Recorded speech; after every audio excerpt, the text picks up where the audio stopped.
कुरान करीम की जो आयत करीमा मैंने पढ़ी है, अहले इल्म आयत करीमा को सुनकर ही समझ गए होंगे कि आज मुझे किस मौजू पर बात करनी है। मौजू कोई मुश्किल नहीं है, बहुत आसान है, और ऐसा भी नहीं है कि इससे पहले आपने कभी इस टॉपिक पर कुछ सुना भी नहीं, बल्कि एक छोटी सी चीज है जो बड़ी अहम भी है। उसी चीज पर इंशाअल्लाह आज के इस प्रोग्राम में कुरान और हदीस की रोशनी में कुछ बात होगी। एक छोटा सा जुमला है, एक छोटा सा नाम है जो हमने सैकड़ों बार, हजारों बार सुना भी है और बोला भी होगा। उल्मा से भी सुनते हैं, जुमे के खुतबों में भी सुनते हैं, दर्स में भी सुनते हैं, तकरीरों में भी सुनते हैं। आज सिर्फ उसी चीज को आपको समझाने की कोशिश करूंगा, और वो लफ्ज है तकवा। तकवा किसको कहते हैं? बहुत सुना है ये लफ्ज। ऐसा नहीं है कि मैं पहली बार बोल रहा हूं और आप पहली बार सुन रहे हैं, लेकिन आज के इंशाअल्लाह मुझे जो वक्त मिला है, अपने इस वक्त में आपको ये समझाने की कोशिश करूंगा कि तकवा किसको कहते हैं, ताकि कभी अगर आपके सामने बात चले और बात निकले तकवा, तो आपको पूरी चीजें समझ में आ जाए कि ये क्या कहना चाह रहे हैं और इस तकवे के पीछे क्या मामला है। आप जानते हैं अच्छे तरीके से ये तकवा अरबी जबान का लफ्ज है। कुरान करीम के अंदर खुद अल्लाह ताला ने इस लफ्ज को इस्तेमाल किया है। अरबी जबान का लफ्ज है तकवा। उल्मा जानते हैं अच्छे तरीके से, डिक्शनरी उठाकर देखेंगे, लुगत उठाकर देखेंगे, तो आपको पता चलेगा कि तकवा के माना होता है डरना और बचना। क्या माना होता है? डरना और बचना, यानी किसी चीज से डरना और किसी चीज से बचना। डरने और बचने का नाम लुगत के अंदर तकवा है। लेकिन अगर हम सिर्फ इतना बोल देंगे कि तकवा के माना होता है डरना और बचना, तो फिर बहुत सारी चीजें हमारे जहन में आएंगी कि डरना तो किससे डरना, बचना तो किससे बचना। हम डरते तो बहुत सारी चीजों से हैं, बहुत सारी चीजों से हम डरते हैं, तो किससे डरना और किससे बचना? कारोबार करने वाला नुकसान होने से भी डरता है कि नुकसान ना हो जाए। छोटे बच्चे होते हैं, अपने बड़े भाइयों से डरते हैं, माँ बाप से डरते हैं।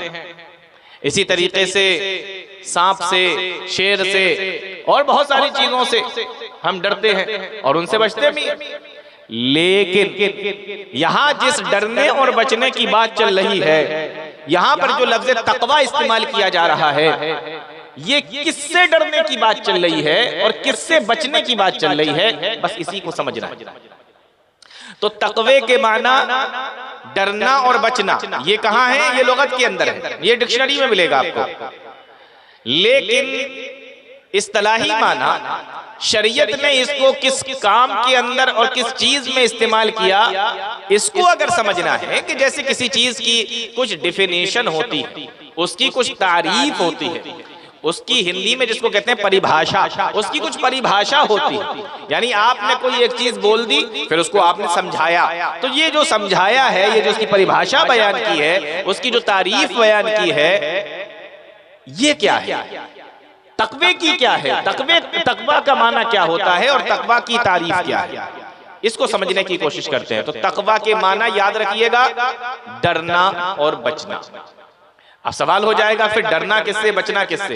तो इसीलिए बताया जा रहा है कि किससे डरना है, किससे बचना है। और ये तारीफ कौन कर रहा है? ये तारीफ प्यारे नबी सल्लल्लाहु अलैहि वसल्लम के प्यारे दामाद, खलीफा रसूल, अमीरुल मोमिनीन, चौथे खलीफा हजरत अली रजी अल्लाह ताला अन्हु बयान फरमा रहे हैं। तकवा किसको कहते हैं? हजरत अली बता रहे हैं, समझिए क्या है। हजरत अली रजी अल्लाह ताला अन्हु के पास एक आदमी आया, तकवा समझ लीजिए अच्छे तरीके से। एक आदमी आया और उसने आकर सवाल किया कि तकवा किसको कहते हैं? मत तकवा, तकवा क्या है? तकवा किसको कहते हैं? हजरत अली रजी अल्लाह ताला अन्हु ने उसको जवाब दिया। आपने बयान फरमाया तकवा ये है, अत्तक़वा हियल खौफु मिनल जलील। तकवा अल्लाह ताला से डरने का नाम है, अपने रब से डरने का नाम तकवा है, अल्लाह ताला से डरने का नाम तकवा है। अत्तक़वा हियल खौफु मिनल जलील। तो सवाल था ना कि तकवा के माना डरना, तो किससे डरना? अब यहाँ हजरत अली रजी अल्लाह ताला अन्हु बयान फरमा रहे हैं, क्या कह रहे हैं? अत्तक़वा हियल खौफु मिनल जलील। तकवा अल्लाह ताला से डरने का नाम है। तो क्या सिर्फ तकवा इसी चीज का नाम है, अल्लाह ताला से डरना? नहीं। अभी हजरत अली रजी अल्लाह ताला अन्हु आगे बयान फरमाते हैं वल अमलु बित्तंजील। और तकवा ये है, तकवा कुरान करीम के मुताबिक जिंदगी गुजारने का नाम है। तकवा अल्लाह ताला से डरने का नाम है। तकवा कुरान करीम के मुताबिक जिंदगी गुजारने का नाम है। वला अमलु बित्तंजील। और तकवा कुरान करीम के मुताबिक जिंदगी गुजारने का नाम है। हजरत अली ने तीसरी चीज बयान फरमाई, तकवा का माना समझाया, फरमाया वल क़नाअतु बिल क़लील। और अल्लाह ताला ने जो कुछ भी दिया है उस पर राजी होने का नाम, उस पर खुश होने का नाम, उस पे राजी हो जाने का नाम तकवा है। तो कितनी चीजें बयान फरमाई? 3 चीजें। तकवा किसको कहते हैं? हजरत अली बयान फरमा रहे हैं अत्तक़वा हियल खौफु मिनल जलील। अल्लाह ताला से डरने का नाम तकवा है। वल अमलु बित्तंजील। और कुरान के मुताबिक जिंदगी गुजारने का नाम तकवा है। वल क़नाअतु बिल क़लील। और अल्लाह ताला ने जो कुछ भी दिया है उस पर राजी हो जाने का नाम तकवा है। वल इस्तिदादु लियौमिर रहील। और आखिरत की तैयारी करने का नाम तकवा है। ये 4 चीजें हजरत अली रजी अल्लाह ताला अन्हु ने उसको बताई। तो अभी आपके सामने आए कि तकवा इख्तियार करो, तो क्या मतलब है तकवे का? हजरत अली रजी अल्लाह ताला अन्हु फरमा रहे हैं कि ये 4 चीजों का नाम तकवा है। एक बार फिर से सुन लें, अत्तक़वा हियल खौफु मिनल जलील। अल्लाह से डरने का नाम तकवा है। वल अमलु बित्तंजील। कुरान के मुताबिक जिंदगी गुजारने का नाम तकवा है। वल क़नाअतु बिल क़लील। और अल्लाह ताला ने जो कुछ भी दिया उस पर राजी होने का नाम तकवा है। वल इस्तिदादु लियौमिर रहील। और आखिरत की तैयारी करने का नाम तकवा है। अब आज के बाद कभी भी आपके सामने ये बोला जाए कि तकवा इख्तियार करो, तो ये 4 चीजें उसके अंदर शामिल होंगी। तकवे का मतलब ये तमाम चीजें हैं जो हजरत अली रजी अल्लाह ताला अन्हु ने बताई। और सुने, प्यारे नबी सल्लल्लाहु अलैहि वसल्लम के एक सहाबी हैं हजरत अब्दुल्ला इब्ने मसूद। उनसे भी एक मर्तबा सवाल हुआ कि तकवा किसको कहते हैं? ये जो कुरान करीम के अंदर हदीसों के अंदर आया है तकवा इख्तियार करो, तकवे वाले बनो, तो तकवा किसको कहते हैं? अभी हजरत अली से सवाल हुआ तो हजरत अली ने 4 चीजें बताई। अब यही सवाल अब्दुल्ला इब्ने मसूद से हुआ कि तकवा किसको कहते हैं? तो अब्दुल्ला इब्ने मसूद सवाल करने वाले को समझा रहे हैं कि तकवा किसको कहते हैं। फरमाया तकवा ये है अत्तक़वा अय्युता फला युसा।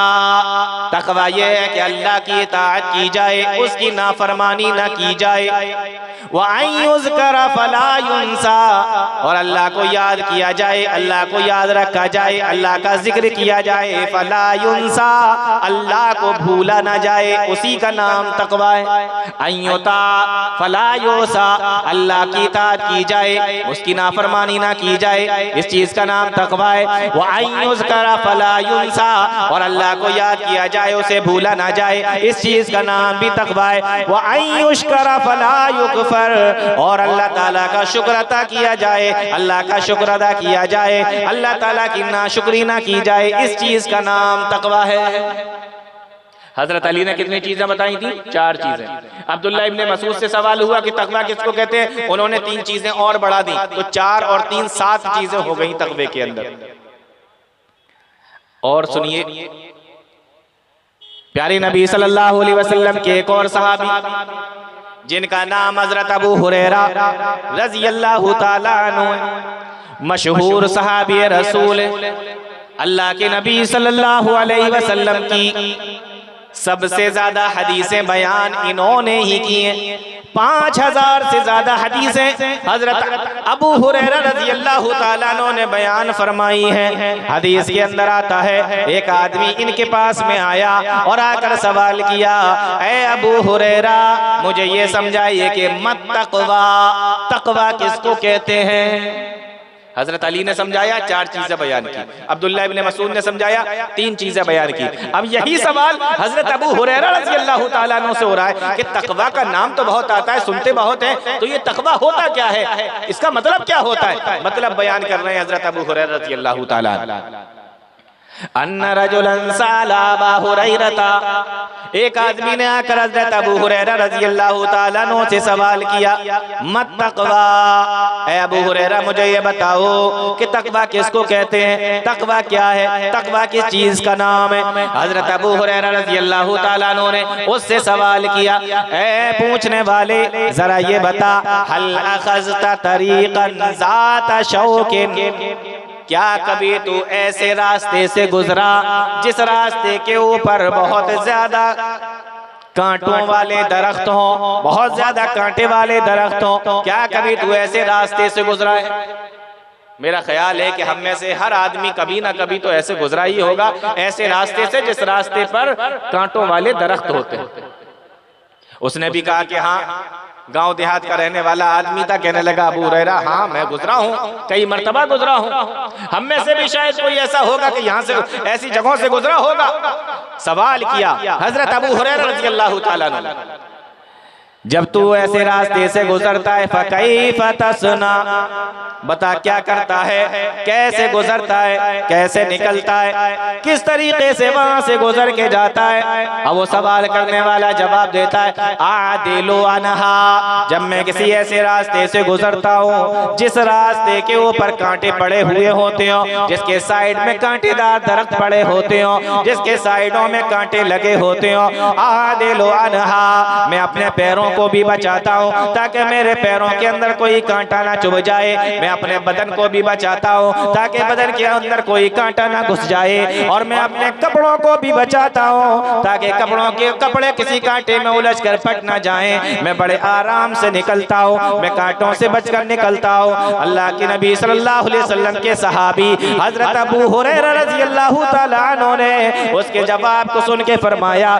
ज़ाका तक़वा, वो पूछने वाले इसी का नाम तक़वा है। जिस तरीके से तू अपने आप को बचा के वहां से निकल रहा है, अपने आप को बचा के वहां से चल रहा है, इसी तरीके से दुनिया के अंदर बुराइयों से अपने आप को बचाकर, गुनाहों से अपने आप को बचाकर अल्लाह के बताए हुए तरीके के मुताबिक जिंदगी गुजार ले, इसी का नाम तक़वा है। 3 सहाबी हैं और तीनों ने अलग अलग तरीके से तक़वा समझाने की कोशिश की है सवाल करने वालों को। हजरत अली से पूछा, 4 चीजें बताई। हजरत अब्दुल्लाह इब्न मसूद से पूछा, 3 चीजें बताई। हजरत अबू हुरैरा रज़ी अल्लाहु ताला अन्हु से पूछा, कहा जिस तरीके से तुम अपने आप को समेट लेते हो, अपने आप को बचाते हो और बड़े बड़े आराम से और बड़े ध्यान के साथ में आगे बढ़ते हो, ऐसे रास्ते पर जहाँ पर कांटे पड़े हों, बस इसी का नाम तक़वा है। तुम्हें दुनिया में रहना भी है, जिंदगी गुजारना भी है, लेकिन अपने आप को गुनाहों से बचाना भी है। इसी गुनाहों से बचाने का नाम तक़वा है। तो ये चीजें कौन समझा रहा है? ये प्यारे नबी सल्लल्लाहु अलैहि वसल्लम के प्यारे साथी समझा रहे हैं कि तक़वा किसको कहते हैं। हमने ये सुना बहुत है तक़वा, लेकिन इसका माना क्या होता है ये नबी के सहाबा हमें बताएंगे कि तक़वा क्या होता है। एक बार में याद नहीं होती हैं चीजें, रिकॉर्डिंग चल रही है, घर जाके भी सुन लेना तो समझ में आएगा कि तक़वा किसको कहते हैं। आइए अब उस कुरान करीम की आयत करीमा की तरफ चलते हैं जिसको मैंने खुतबा मसनूना के बाद में पढ़ा था, और उस आयत की रोशनी में भी जरा तक़वे को समझने की कोशिश करते हैं। पहले आयत करीमा, उसका तर्जमा, फिर उसकी रोशनी में तक़वा समझाने की कोशिश करेंगे। कुरान करीम की आयत करीमा देखें, अल्लाह ताला फरमाता है, या अय्युहन नास, इन्ना खलकनाकुम मिन ज़करिन व उन्सा। पहले तर्जमा कर लेते हैं। या अय्युहन्नासु, ऐ लोगो, इन्ना खलकनाकुम मिन ज़करिन व उन्सा, हमने तुमको पैदा किया एक ही मर्द और एक ही औरत से। वजअलनाकुम शुऊबन व क़बाइल लितआरफू, और हमने तुम्हारे कुनबे कबीले और खानदान बनाए, लितआरफू, ताकि तुम लोग आपस में एक दूसरे को पहचानो। इन्न अक्रमकुम इंदल्लाहि अत्क़ाकुम, इंदल्लाहि अत्क़ाकुम, बेशक तुम सब में सबसे ज्यादा बाइज्जत, सबसे ज्यादा इज्जत वाला वो आदमी है जो तुम सब में सबसे ज्यादा तक़वे वाला है। इन्नल्लाह अलीमुन खबीर, बेशक अल्लाह ताला जानने वाला है और खबर रखने वाला है। ये मैंने आयत करीमा का तर्जमा कर दिया है, बिल्कुल साफ सुथरा और आसान सा, ताकि आपको तर्जमा समझ में आ जाए। लेकिन अभी इस आयत पर थोड़ा हम रुकेंगे और इसको दोबारा से देखेंगे। आप देखें इस आयत करीमा को अल्लाह ताला ने जो शुरू किया, या अय्युहन्नास, ऐ लोगो। ये आयत करीमा 26वें पारे के अंदर है और सूरे हुजरात के अंदर है।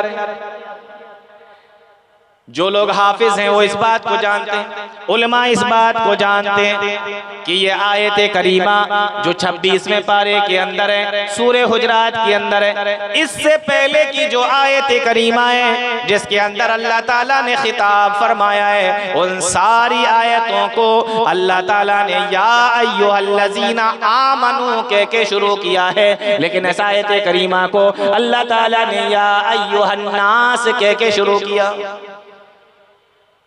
बरसों से तकरीरें सुन रहे हैं आप लोग, तो इतना तो आप लोगों को मालूम होगा कि या अय्युहल्लज़ीना आमनू का माना क्या होता है और या अय्युहन्नास का माना क्या होता है।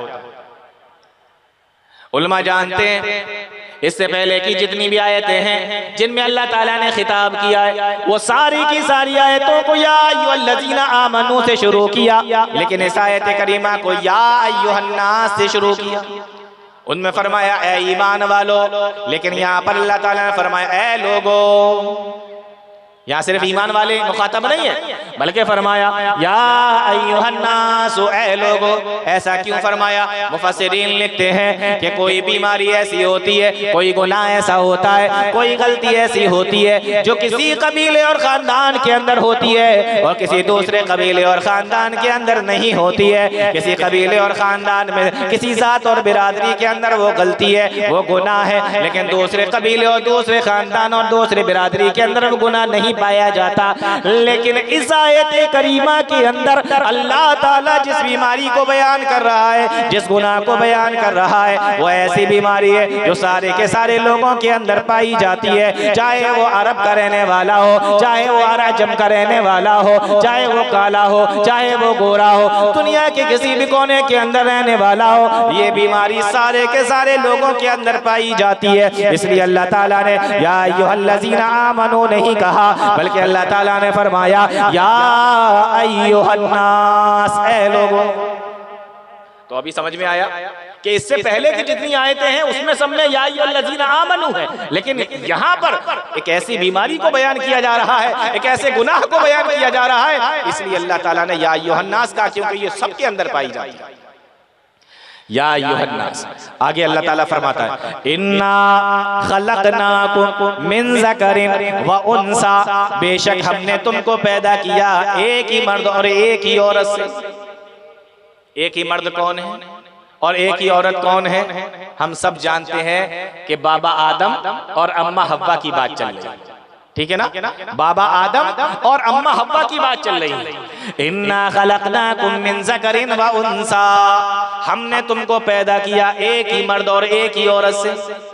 इसी को अल्लाह ताला ने कुरान करीम के अंदर एक दूसरी जगह पे बयान फरमाया या अय्युहन्नासु तक़ू रब्बकुमुल्लज़ी खलक़कुम मिन नफ्सिन वाहिदा व खलक़ मिनहा ज़ौजहा। ओ लोगों, अपने रब से डरो जिसने तुमको एक ही नफ्स से पैदा किया है और उसी से उसका जोड़ा बनाया है, और फिर उन दोनों से वबस्सा मिनहुमा रिजालन कसीरन व निसा, हमने दुनिया के अंदर बहुत सारे मर्द और औरत को फैला दिया। यहाँ पर भी एक ही नफ्स हजरत आदम अलैहिस्सलाम और उन्हीं से उनका जोड़ा अम्मा हव्वा की बात चल रही है। तो क्या पता चला इस आयत से? हमने तुमको एक ही मर्द और एक ही औरत से पैदा किया। किसकी बात चल रही है? आदम अलैहिस्सलातु वस्सलाम की और अम्मा हव्वा की। तो पता ये चला कि हम सारे इंसान जो हैं ये आदम की औलाद। किसकी औलाद है? आदम की औलाद है। आप कहोगे कि इसमें इतना खास क्या है बताने का, ये तो हमें मालूम है, लेकिन मैं आपको क्यों बता रहा हूं? मैं आपको इसलिए बता रहा हूं कि इसी दुनिया के अंदर बहुत सारे लोग ऐसे हैं जो बहुत ज्यादा पढ़ते हैं, पढ़ते पढ़ते साइंटिस्ट तक बन जाते हैं, लेकिन आज तक उनको ये बात समझ में नहीं आई कि हम औलाद किसकी है। तो कहते हैं हम बंदर की औलाद। नहीं मालूम आप लोगों को? बहुत सारे साइंसदान ऐसे भी गुजरे हैं जो ये कहते थे कि इंसान बंदर से बना है, इंसान बंदर से बना है, बंदर की औलाद है।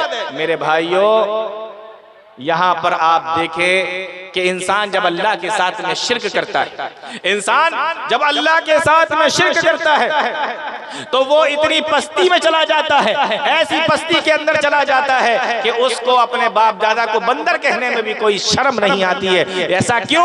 ऐसा शिर्क करने की वजह से। वरना हकीकत ये है, अल्लाह ताला ने फरमाया वलक़द कर्रमना बनी आदम व हमलनाहुम फिल बर्रि वल बहरि, हमने बनी आदम को इज्जत अता फरमाई है, खुशकी में भी हमने उसको इज्जत अता फरमाई है और हमने उसको तरी में भी इज्जत अता फरमाई है। इंसान को अल्लाह ने इज्जत अता फरमाई, लेकिन जब ये शिर्क दाखिल होता है इंसान के अंदर, नफ्स इतनी पस्ती का शिकार हो जाता है कि उसको अपने बाप दादा को बंदर कहने में भी कोई शर्म नहीं आती है। जिसको शौक हो वो अपने बाप दादा को बंदर कहे, लेकिन हमें कोई शौक नहीं है। हमें हमारे रब ने बताया कि हमारे बाप दादा, हमारी हम जो औलाद है वो हजरत आदम अलैहिस्सलातु वस्सलाम की औलाद है। हमारे बाप बाबा आदम थे और हमारी माँ अम्मा हव्वा थी। हम इंसानों की औलाद है, बंदर की औलाद नहीं। क्या फरमाया अल्लाह ताला ने? या अय्युहन्नासु इन्ना खलकनाकुम मिन ज़करिन व उन्सा, हमने मर्द औरत से तुमको पैदा किया। अब यहाँ एक सवाल है, कुरान करीम के अंदर कई जगह आया है कि हमने तुमको मिट्टी से बनाया, मिट्टी से पैदा किया। यहाँ पर है हमने तुमको मर्द और औरत से पैदा किया। अब सवाल ये है कि कुरान करीम के अंदर ही ये भी लिखा हुआ है कि तुम्हें मिट्टी से बनाया, और कुरान करीम के अंदर ये लिखा है कि हमने आदम और हव्वा से तुम्हें पैदा किया। तो ये दोनों आपस में टकरा नहीं रही हैं बातें। हम मिट्टी से पैदा हुए हैं या आदम हव्वा से पैदा हुए हैं। मुफस्सिरीन ने इसको भी लिखा है और फरमाया कि जहां जहां मिट्टी का जिक्र आया, जैसे कुरान करीम के अंदर अल्लाह ताला फरमाता है या अय्युहन्नासु इन कुंतुम फी रैबिन मिनल बासी फइन्ना खलकनाकुम मिन तुराबिन। ओ लोगो, अगर तुम्हें इस बात में शक है कि तुम्हें मरने के बाद में दोबारा उठाया जाएगा, जब तुम मिट्टी मिट्टी हो जाओगे, जब तुम कब्र के अंदर चले जाओगे, जब तुम रेजा रेजा हो जाओगे, तो तुम्हें इस बात में शक हो रहा है कि जब हम होंगे ही नहीं तो हमें मिट्टी से दोबारा पैदा कैसे किया जाएगा, हमें दोबारा उठाया कैसे जाएगा। अल्लाह फरमाता इन्ना खलकनाकुम मिन तुराबिन, ओ लोगो हमने तुम्हें मिट्टी से तो ही बनाया था, हमने तुम्हें मिट्टी से तो ही पैदा किया था। खलककुम मिन तुराबिन, हमने तुमको मिट्टी से बनाया। आदमी को शक हो रहा है और क्या कहा? फी रैबिन, रैब का लफ्ज इस्तेमाल किया, यानी जर्रा बराबर भी शक है। जैसे कुरान के बारे में आया ज़ालिकल किताबु ला रैब फीहि हुदन लिल मुत्तकीन, कुरान के बारे में जर्रा बराबर भी अगर शक, तो ये रैब का लफ्ज अल्लाह ताला ने यहाँ पर भी किया, जहाँ बास बादल मौत और आखिरत का जिक्र फरमाया। अगर जर्रा बराबर भी शक आ जाए कि जब मिट्टी मिट्टी हो जाएंगे तो अल्लाह ताला हमें दोबारा कैसे बनाएगा, फरमाया हमने पहले भी तो तुम्हें मिट्टी से बनाया था। मुफस्सिरीन ने लिखा है कि जहां मिट्टी से बनाने का जिक्र है वहां इंसान की शुरुआत की बात चल रही है, और जहां मर्द और औरत से पैदा होने का जिक्र है इंसान का, वहां उसकी आखिर और इंतहा को बयान किया जा रहा है। यानी बनाया था मिट्टी से और पैदा किया अम्मा हव्वा और बाबा आदम से। या अय्युहन्नासु इन्ना, चलिए आयत की तरफ आ जाते हैं जरा। या अय्युहन्नासु इन्ना खलकनाकुम मिन ज़करिन व उन्सा, ऐ लोगो हमने तुमको एक ही मर्द और एक ही औरत से पैदा किया। अभी यहाँ तक पहुँच गए हम। अब आगे देखिए अल्लाह ताला फरमाता है वजअलनाकुम शुऊबन व क़बाइला लितआरफू, और हमने तुम्हारे कुनबे और कबीले बनाए, हमने तुम्हारे खानदान बनाए। क्यों बनाए? अल्लाह ताला ने उसका जवाब खुदा के बयान फरमा दिया, लितआरफू, लितारफू, हमने इसलिए बनाए ताकि तुम एक दूसरे को पहचानो। ये कुनबे कबीले, ये जात और बिरादरियां, ये खानदान, ये फख्र करने के लिए नहीं है, ये घमंड करने के लिए नहीं है, ये अल्लाह ताला ने फख्र और घमंड करने के लिए नहीं बनाए, बल्कि फरमाया लितारफू, ताकि तुम लोग आपस में एक दूसरे को पहचानो। जान पहचान के लिए, पहचानने के लिए, एक दूसरे को पहचानने के लिए अल्लाह ताला ने कुनबे और कबीले और खानदान बनाए। लितारफू, ताकि तुम आपस में एक दूसरे को पहचानो। कैसे पहचानेंगे? मान लीजिए किसी एक आदमी का नाम अब्दुल्ला है और दूसरे आदमी का नाम भी अब्दुल्ला है। अब आपके सामने बात चल रही है अब्दुल्ला, तो सामने वाला कह रहा है कि कौन अब्दुल्ला?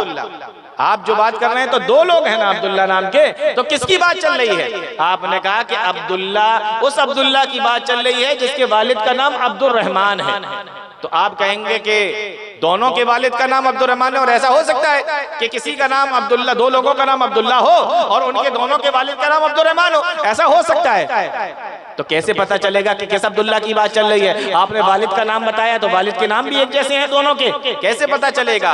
वजअलनाकुम शुऊबन व क़बाइल लितआरफू, कुनबे और कबीले और खानदान से पता चलेगा किस जात, किस बिरादरी और किस मोहल्ले, किस टोले, किस गांव, किस खानदान, किस हसब और नसब के अब्दुल्ला की बात चल रही है। अल्लाह ताला ने फरमाया इसलिए हमने तुम्हारे कुनबे और कबीले और खानदान बना दिए, लितआरफू, ताकि तुम आपस में एक दूसरे को पहचानो। ये पहचान करने के लिए अल्लाह ताला ने बनाए हैं। जब कुनबा, कबीला, खानदान और जात और बिरादरी बता दी जाएगी तो फर्क हो जाएगा कि किस अब्दुल्ला की बात चल रही है। मालूम यह हुआ अल्लाह ताला ने कुनबे और कबीले बनाए, खानदान बनाए, तो ये खानदान फख्र करने के लिए नहीं बल्कि अल्लाह ताला ने पहचान के लिए बनाए। आया कुछ समझ में? वजअलनाकुम शुऊबन व क़बाइल लितआरफू। अब यहाँ एक सवाल है, उस सवाल को हल करके जरा आगे बढ़ते हैं। सवाल ये है, अल्लाह ताला ने इस आयत करीमा के अंदर इंसान जिसको फख्र के तौर पे बयान फरमाता है, कुनबा, कबीला, खानदान, जात और बिरादरी को बयान किया। हालांकि हम ये देखते हैं अपने समाज के अंदर कि इंसान के पास, जिसके पास में मालो दौलत ज्यादा हो जाए, जिसके पास में पैसा आ जाए, जिसके पास में मालो दौलत बढ़ जाए, वो फख्र दिखाता है।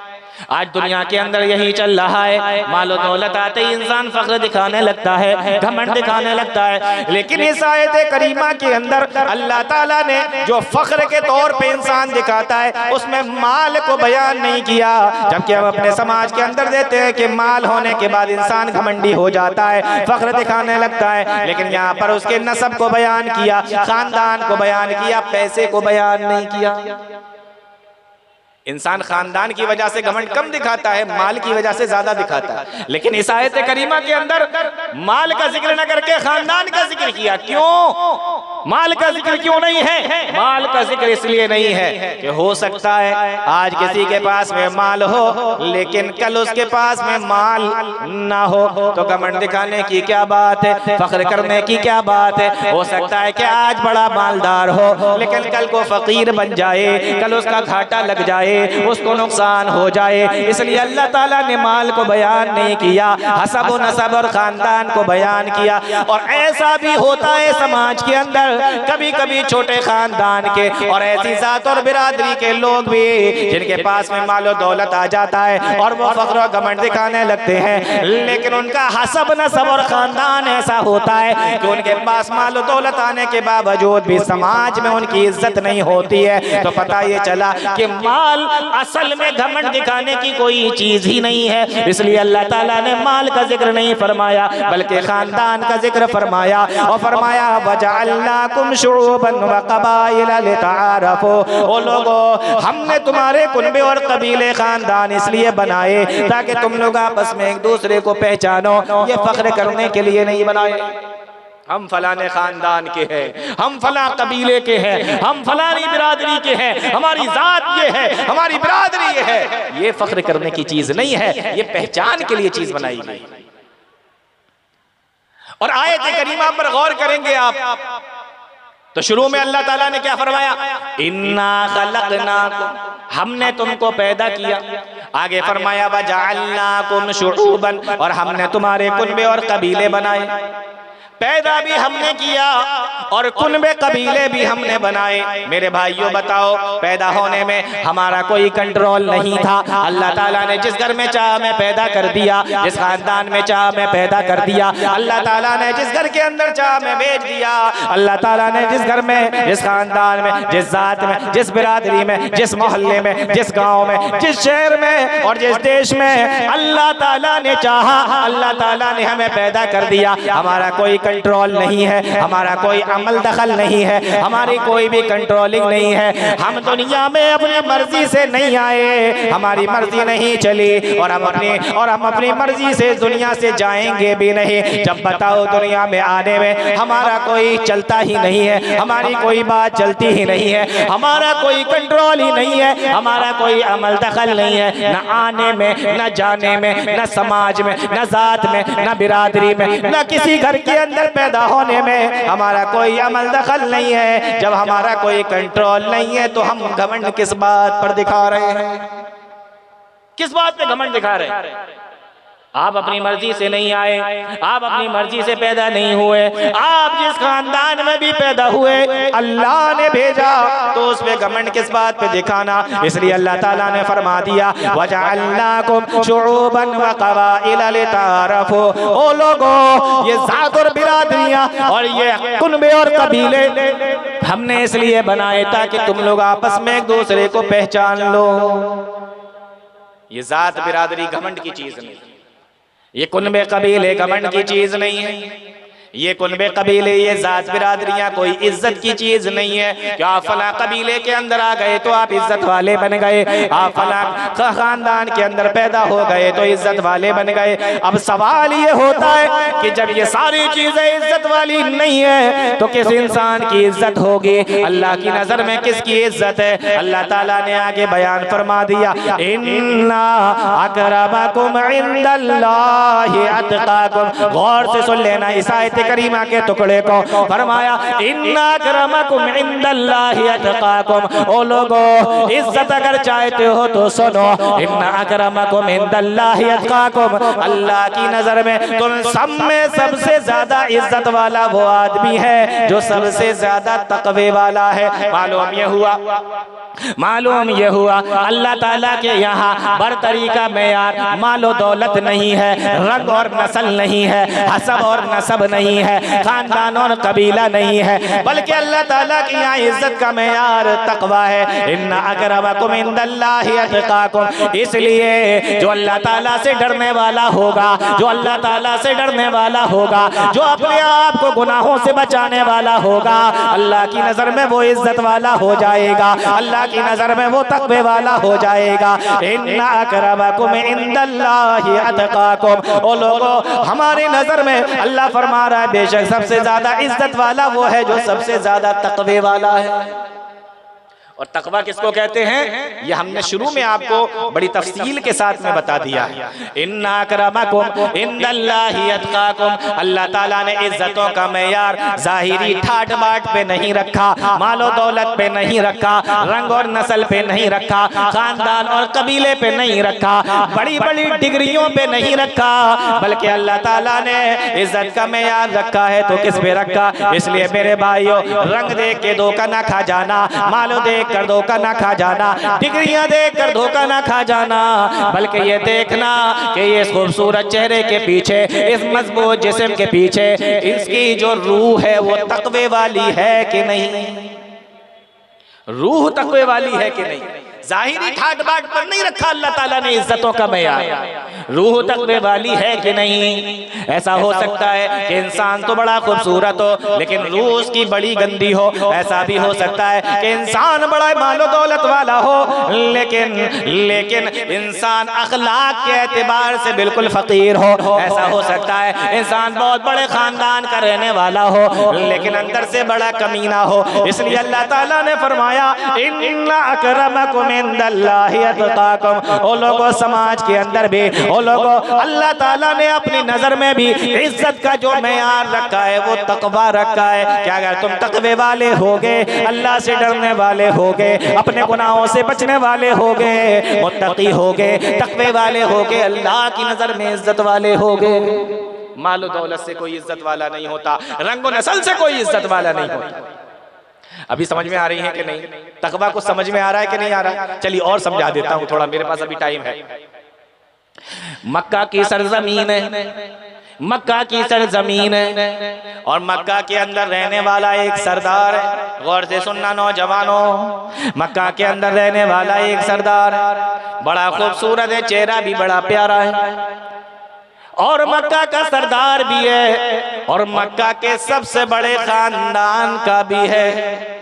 मक्का का सरदार है, मालो दौलत वाला है, खूबसूरत है, बहुत बड़े खानदान वाला है। जब वो मक्का के अंदर निकलता है, सरदारों में जाके बैठता है, उसको कुर्सी सरदारी वाली दी जाती है और वो वहां पर बैठता है। सारी चीजें मालो दौलत भी है और इतने बड़े खानदान का है कि प्यारे नबी सल्लल्लाहु अलैहि वसल्लम का सगा चचा है। कितनी चीजें जमा हो गई, नबी का चचा भी है, बड़े खानदान का भी है, खूबसूरत भी है, मालदार भी है, सरदार भी है, लेकिन एक चीज नहीं है, तकवा नहीं है। अल्लाह ताला कुरान करीम के अंदर बयान फरमाता है, तब्बत यदा अबी लहब व तब मा अगना अन्हु मालुहु व मा कसब सयस्ला नारन ज़ात लहब। अबू लहब के दोनों हाथ टूट गए और अबू लहब को बर्बाद हो गया। मा अगना अन्हु मालुहु व मा कसब, ना तो उसका माल उसके कोई काम आया, ना उसकी कोई कमाई उसके काम आई। सयस्ला नारन ज़ात लहब, और अनकरीब शोलो वाली आग के अंदर यानी जहन्नम के अंदर उसको दाखिल किया जाएगा। तकवा नहीं है, मालो दौलत तो है, रंग भी है, खानदान भी है, मक्का का भी है और नबी का चचा भी है, सारी चीजें उसके अंदर जमा हो गई, लेकिन तकवा उसके अंदर नहीं आया, अल्लाह का डर उसके अंदर नहीं है। इन्ना अकरमकुम इंदल्लाहि अतकाकुम, अल्लाह को उसकी जर्रा बराबर कोई परवाह नहीं है। अल्लाह ताला फरमाता है, तब्बत यदा अबी लहब व तब, क़यामत तक जब तक ये आयत करीमा और ये सूरत पढ़ी जाएगी, अबू लहब के ऊपर लानतें भेजी जाएंगी और अबू लहब के लिए जहन्नम का ये मुज़्दा सुनाया जाएगा जो अल्लाह ताला ने कुरान करीम के अंदर बयान फरमाया। इसलिए मेरे भाइयों, इज्जतों का मेयार अल्लाह ताला ने ज़ाहिरी ठाट बाट पे नहीं रखा, अल्लाह ताला ने इज्जतों का मेयार तक़वे पे रखा है। और दूसरी तरफ देखिए, मक्का की सरजमीन है, प्यारे नबी सल्लल्लाहु अलैहि वसल्लम का ये तो चचा था, अब मक्का की सरजमीन है, प्यारे नबी सल्लल्लाहु अलैहि वसल्लम का साथी है, प्यारे नबी का गुलाम है,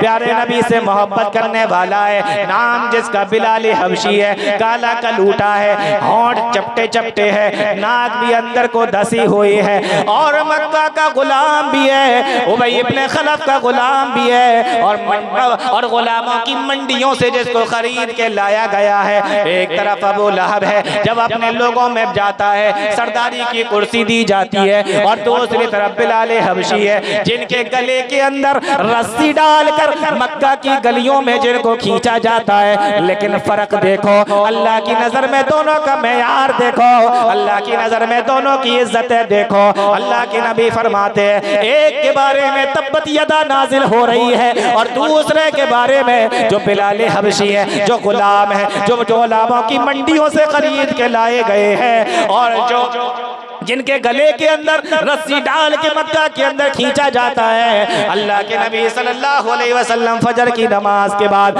मस्जिद नबी के अंदर बैठ के फरमा रहे हैं, ओ बिलाल, ओ बिलाल, कौन सा ऐसा काम करते हो? मैंने जन्नत के अंदर तुम्हारे चलने की आवाज सुनी है, मैंने तुम्हारे जूतियों की आवाज जन्नत के अंदर सुनी है। ये इज्जतें क्यों मिली, ये बुलंदियां क्यों मिली, ये मेयार क्या था? अल्लाह ताला फरमाता है, इन्ना अकरमकुम इंदल्लाहि अतकाकुम, अल्लाह की नजर में इज्जत का मेयार तकवा है। एक तरफ माल है, दौलत है, शोहरत है, सरदारी है, खानदान है, हसब नसब है, नबी का चचा है, लेकिन तब्बत यदा अबी लहब नाज़िल हो रही है। एक तरफ गुलाम है, वो जंजीरों में बांधा जा रहा है, गले में रस्सियां डाल के खींचा जा रहा है, लेकिन जन्नत में जिनकी जूतियों की आवाज प्यारे नबी सुन रहे हैं। सुन लो अच्छे तरीके से, इन्ना अकरमकुम इंदल्लाहि अतकाकुम। इसलिए प्यारे नबी सल्लल्लाहु अलैहि वसल्लम ने फरमाया था, ला फज़ला, बड़ी मशहूर हदीस है, ला फज़ला लिअरबिय्यिन अला अजमिय्यिन वला लिअजमिय्यिन अला अरबिय्यिन वला लिअहमर अला अस्वदा वला लिअस्वदा अला अहमरा। ओ लोगों, किसी अरब के रहने वाले को किसी आजम के ऊपर, यानी अरब से बाहर रहने वाले के ऊपर कोई फजीलत नहीं है। ऐ लोगों, किसी काले को गोरे पर कोई फजीलत नहीं है, किसी गोरे को किसी काले पर कोई फजीलत नहीं है, किसी अरब को किसी आजम पर कोई फजीलत नहीं है, किसी आजम को किसी अरब पर कोई फजीलत नहीं है। तो फिर फजीलत क्या है, फिर इज्जत क्या है? फरमाया इल्ला बित्तक़वा, इज्जतों का मेयार तो तकवा है। किसी का अरब का रहने वाला होना ये इज्जत का मेयार नहीं है, किसी का अरब के बाहर रहना ये भी कोई इज्जत का मेयार नहीं है, किसी का खूबसूरत हो जाना ये भी कोई इज्जत का मेयार नहीं है, और किसी का काला होना भी इज्जत का मेयार नहीं है। फरमाया क्या है? अल्लाह के नबी इरशाद फरमाते हैं इल्ला बित्तक़वा। हाँ, अगर तक़वे के साथ में जिंदगी गुजारी होगी, अल्लाह से डर के जिंदगी गुजारी होगी, गुनाहों से बच के जिंदगी गुजारी होगी, इन्ना अक़रबकुम इंदल्लाहि अत्क़ाकुम, अल्लाह की नजर में तुम इज्जत वाले बन जाओगे। अभी समझ में आ रहा है तक़वा किसको कहते हैं? चलिए थोड़ा सा और समझा देते हैं, वक्त मेरे पास में अभी है, जब तक समझाता रहूंगा आपको तक़वा किसको कहते हैं। सहाबी रसूल बयान फरमाते हैं, बिल्कुल सही हदीस, अल्लाह के नबी सल्लल्लाहु अलैहि वसल्लम अपने सहाबा के साथ में बैठे हुए थे। गौर से सुनिए, अल्लाह के नबी अपने सहाबा के साथ में बैठे हुए हैं। मर्रा रजुलुन अला रसूलिल्लाहि सल्लल्लाहु अलैहि वसल्लम, इतने में एक आदमी अल्लाह के नबी सल्लल्लाहु अलैहि वसल्लम के पास से गुजरा। सहाबा बैठे हुए हैं, अल्लाह के नबी भी बैठे हुए हैं। मर्रा रजुलुन अला रसूलिल्लाहि, एक आदमी अल्लाह के नबी सल्लल्लाहु अलैहि वसल्लम के पास से गुजरा। प्यारे नबी ने फरमाया मा तक़ूलूना फी हाज़ा, ओ मेरे सहाबा बताओ इस आदमी के बारे में तुम क्या कहते हो? चीजें समझ में आ रही हैं? एक आदमी गुजरा, नबी के साहबा बैठे हुए हैं, पूछा ऐ मेरे साहबा इस आदमी के बारे में तुम्हारा क्या ख्याल है, क्या कहते हो इस आदमी के बारे में? साहबा का जवाब सुनो।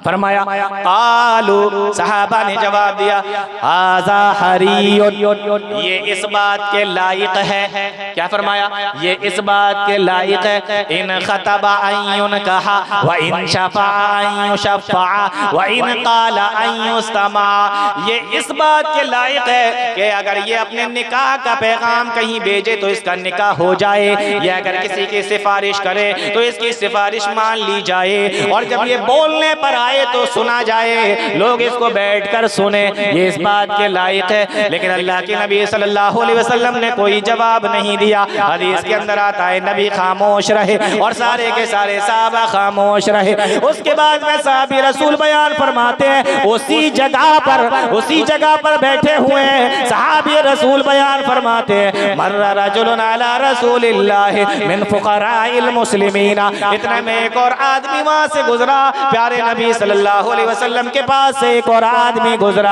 लेकिन ये मुसलमानों में से गरीब आदमी था, कमजोर आदमी था, फकीर आदमी था। अल्लाह के नबी ने फिर से वही सवाल किया मा तक़ूलूना फी हाज़ा, ओ मेरे साहबा बताओ इस आदमी के बारे में तुम्हारा क्या ख्याल है? सहाबा का जवाब सुनो। फरमाया कालू हाज़ा हरीयुन, अल्लाह के नबी ये इस बात के लायक है। इन खतबा अल्लाह युन कहा व इन शफा अल्लाह युशफ़ा व इन काला अल्लाह युस्तमा, अगर ये अपने निकाह का पैगाम कहीं पे भेजे तो मना कर दिया जाए, अगर ये किसी के लिए सिफारिश करे तो इसकी सिफारिश को कबूल न किया जाए, और अगर ये कुछ कहने के लिए खड़ा हो तो इसकी बात को सुना भी ना जाए।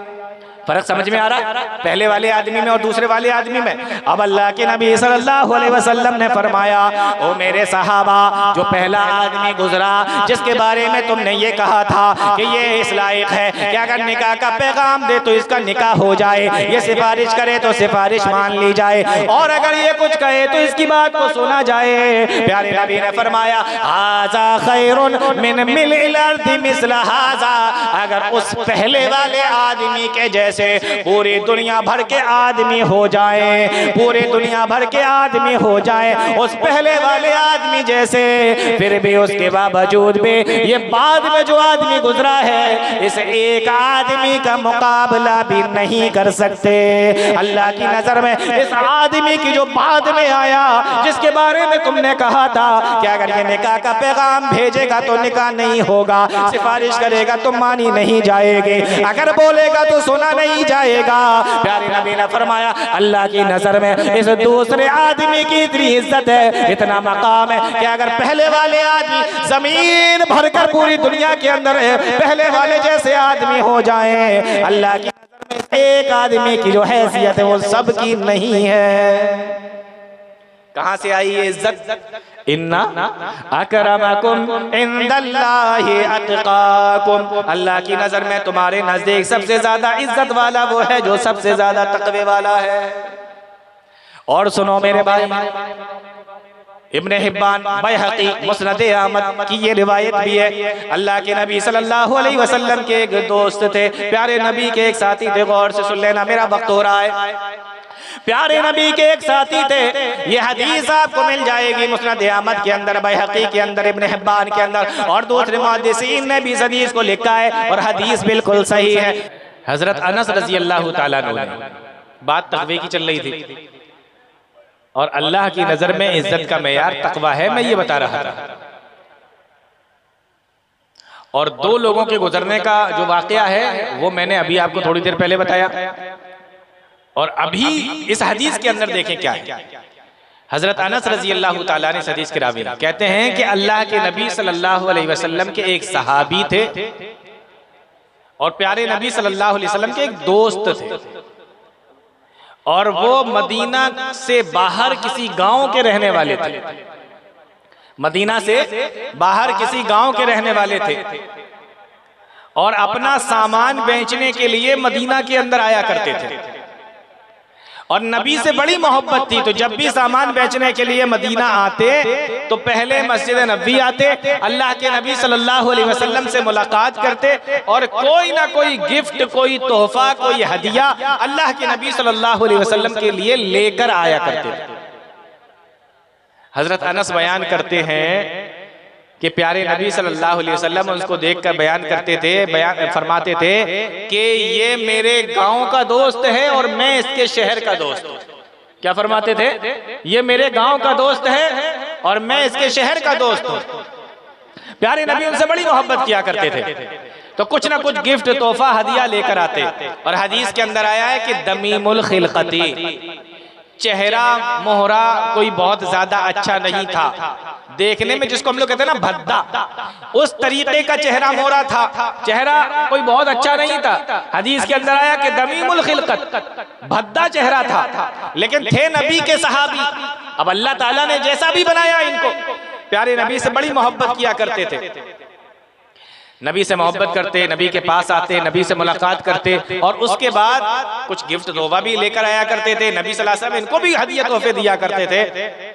बाद में जाकर ये अपने सामान को जो भी लेके आया करते थे अपने गांव से, अपने घर से, मदीना के बाजार में जाके बेचा करते थे। एक बार मदीना के अंदर ये सामान बेच रहे, अल्लाह के नबी सल्लल्लाहु अलैहि वसल्लम मदीना के बाजार में गए और ये सड़क के किनारे अपना सामान रखकर मदीना के अंदर बेच रहे थे।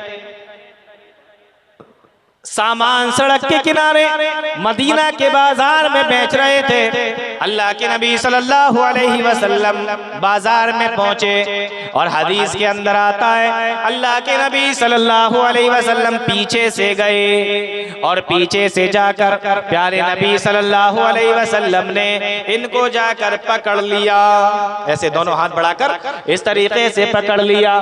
प्यारे नबी ने इनको पकड़ लिया।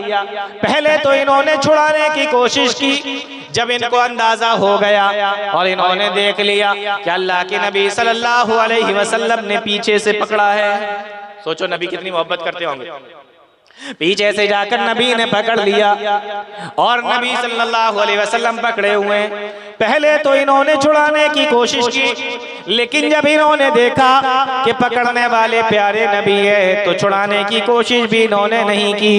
ये अपना सामान बेच रहे थे जिस तरीके से आज लोग अपना सामान बेचते हैं, आवाजें लगा लगा कर सामान बेचते हैं, इसी तरीके से ये भी अपना सामान बेच रहे थे। अल्लाह के नबी सल्लल्लाहु अलैहि वसल्लम ने जब इनको पीछे से पकड़ लिया, आपने फरमाया मैं अश्तरी मिन्नी हाज़ल अब्दा, ओ लोगो कौन है जो इस गुलाम को मुझसे खरीदे। ये गुलाम तो अपना सामान बेच रहा है और मैं इसी गुलाम को बेच रहा हूँ, कौन है मुझसे जो इस गुलाम को खरीदे। मैं अश्तरी मिन्नी हाज़ल अब्द, कौन इस गुलाम को मुझसे खरीदेगा। जब सहाबी रसूल ने ये बात सुनी, कहने लगे अल्लाह के नबी मेरी हालत देखो, मेरी हुलिया देखो, मेरा चेहरा देखो, मेरी बनावट देखो। अल्लाह के नबी अगर आप मुझे बेचेंगे इज़न तजिदुनी कासिदन, अल्लाह के नबी तब तो आप मुझे बड़ा हकीर सा पाएंगे, बड़ा मामूली सा पाएंगे, क्योंकि आपको मेरी कोई ज्यादा कीमत नहीं देगा, आपको मुझसे कोई ज्यादा में कोई मुझे आपसे ज्यादा में नहीं खरीदेगा।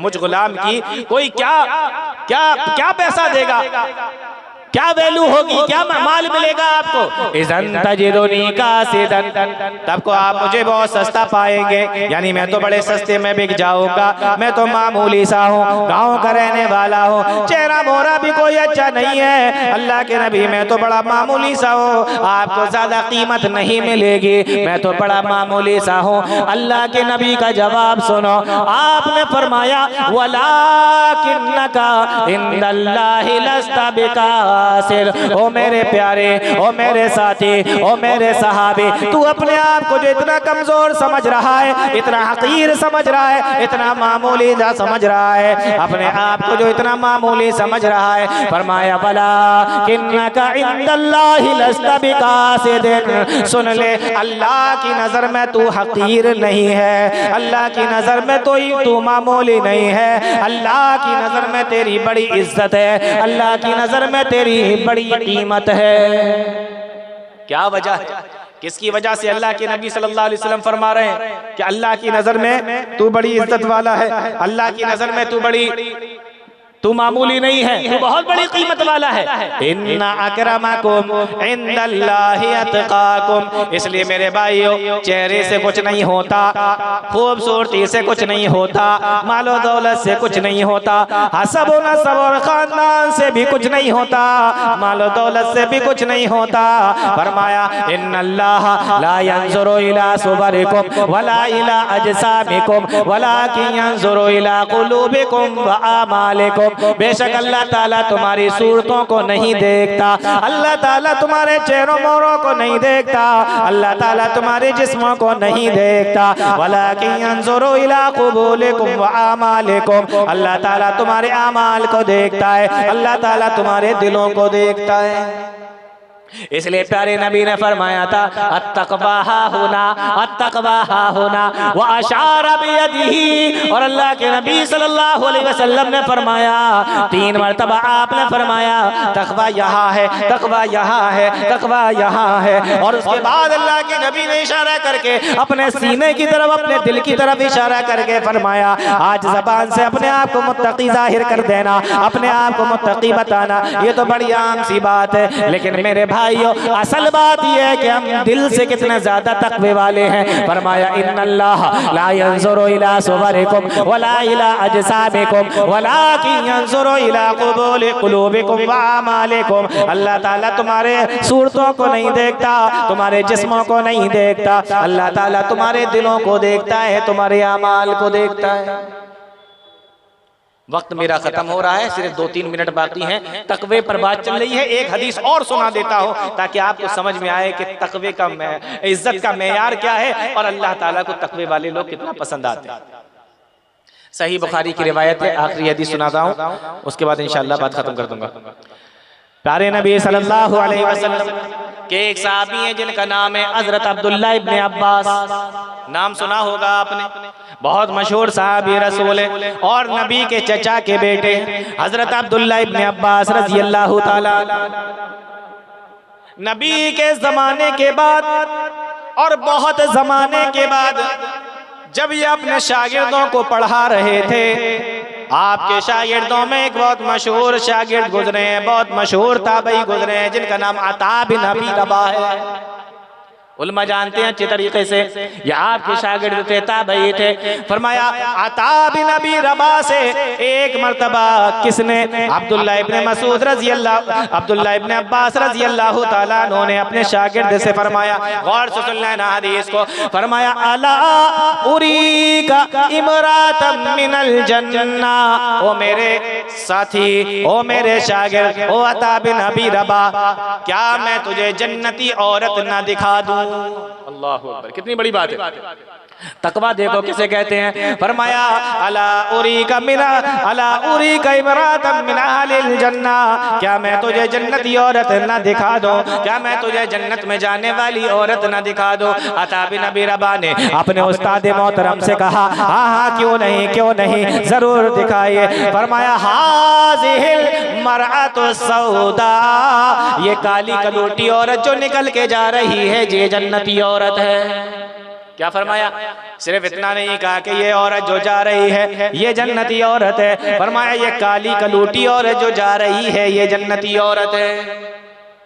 क्या हम किसी को काला कलूटा कह सकते हैं? उलमा ने लिखा है कि हाँ, अगर पहचान करवाना हो तो कह सकते हैं, लेकिन अगर चिढ़ाना हो तो नहीं कह सकते। जैसे दो लोग हैं एक ही नाम के, और इसमें से एक गोरा है एक काला है, तो आपने नाम लिया, वो समझ नहीं पाया, तो आपने कहा कि जिसका रंग थोड़ा दबा हुआ है, थोड़ा काला सा है, वो उसकी बात चल रही है। तो ऐसे पहचान करवाना हो तो कह सकते हैं, लेकिन चिढ़ाना हो तो नहीं कह सकते। तो आपने फरमाया ये काली कलूटी औरत जो जा रही है। और मुफ्ती आजम सऊदी अरब के जो मुफ्ती आजम थे अल्लामा इब्ने बाज, उन्होंने इस हदीस की शरह करते हुए एक जगह बयान किया, बड़ी प्यारी बात लिखी है, गौर से सुनो। उन्होंने लिखा है इस हदीस की शरह करते हुए कि अरब के लोग काले नहीं होते। अरब के लोग, आपने भी देखा होगा, वीडियो देखते होंगे, फोटो देखते होंगे, अरब के लोग काले नहीं होते। ये जो काली औरत थी ये हबशा की रहने वाली थी, अरब की नहीं थी। ये बात उन्होंने लिखी। फरमाया अला उरीका इमरातम मिन अहलिल जन्ना, फरमाया क्या मैं तुझे जन्नती औरत न दिखा दूं? कहा ये काली कलूटी औरत जो जा रही है ये जन्नती औरत है। नाम नहीं लिया, इससे ये भी पता चला कि कोई मशहूर औरत नहीं थी। मशहूर हो जाना ये बड़े होने की निशानी नहीं है, और ये अल्लाह ताला की इज्जत का मेयार भी नहीं है कि आप बहुत मशहूर हो जाएं। फरमाया ये काली कलूटी औरत, अगर उसका नाम मशहूर होता तो नाम लेकर भी तो आप बयान कर सकते थे, लेकिन आपने नाम नहीं लिया, इसलिए पता चला कि वो कोई मशहूर औरत भी नहीं थी, और चेहरा मोहरा भी उसका काला था, इसलिए फरमाया कि ये काली कलूटी औरत है। पता ये चला अल्लाह ताला की नजर में इज्जत का मेयार मशहूर होना भी नहीं है, अल्लाह ताला की नजर में इज्जत का मेयार खूबसूरत होना भी नहीं है, अल्लाह ताला की नजर में इज्जत का मेयार अरब का होना भी नहीं है, बल्कि फरमाया ये काली कलूटी औरत जो जा रही है ये जन्नती औरत है। अता बिन अबी रबा ने कहा वो कैसे? कहा कि ये औरत एक मर्तबा अल्लाह के नबी सल्लल्लाहु अलैहि वसल्लम के पास में आई थी, और आकर इसने कहा अल्लाह के नबी मुझे एक बीमारी है, मुझे चक्कर आते हैं, मुझे गशी आती है, मैं बेहोश होकर गिर जाती हूँ, अल्लाह के नबी मेरे लिए दुआ कर दीजिए, मेरी ये बीमारी खत्म हो जाए। प्यारे नबी ने फरमाया अगर तू चाहती है इन शीती सबरती वलकिल जन्ना, अगर तू सब्र कर ले अपनी इस बीमारी पर तो जन्नत तेरे लिए पक्की हो जाएगी।